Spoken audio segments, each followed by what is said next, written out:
呢個係黑沙環公園，平時我好少落嚟，最多都係經過下。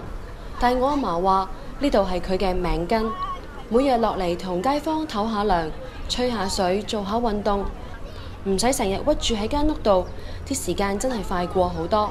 睇下身邊嘅細路仔走嚟走去就會好開心。有時連佢幼漢啲 friend 都會特登走過嚟，話呢邊好坐啲、舒服啲喎。都係呢個公園好，來大大細細至啦，老嘅、嫩嘅，都係來呢度坐嘅。天氣熱嗰陣，佢哋又會去圖書館睇下報紙。嫲嫲又話，平時其他區嘅小朋友都會特登過嚟，原來成個澳門只係得呢個兒童圖書館。但係呢排佢冇咩心機，人哋話呢度好快就要拆啦。為咗起輕軌，成個公園都要重新改造，到時輕軌就會喺我哋頭上面穿過，成個公園都會唔同晒。你嗰度嗰個公園咁靚，啲細蚊仔又多喺度玩，後尾你整咗就變得冇㗎啦，冇公園玩㗎啦，細蚊仔邊度玩啊？細路仔，佢有海邊，跑海邊去啊，佢有嘅。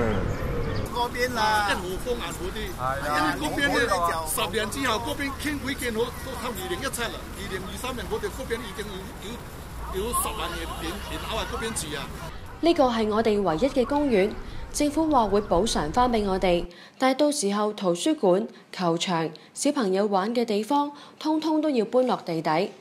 如果睇唔到個天，見唔到陽光同草地，斬晒啲樹，再聽唔到雀仔叫，咁呢個仲係一個公園咩？啲官話輕軌只係佔公園1成嘅面積，根本喺度講大話。輕軌會橫跨成個公園，咁呢度將來會變成點呢？輕軌有成10米闊，大約4層樓咁高。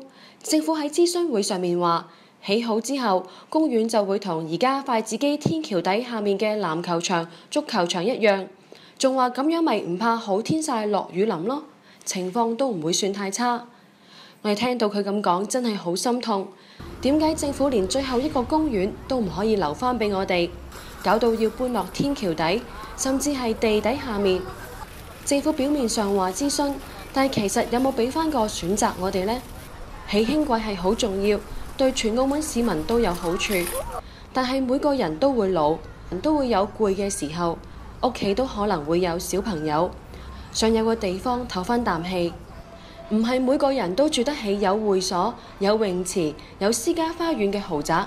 點解政府唔可以留翻最後一個綠洲俾黑沙環嘅居民呢？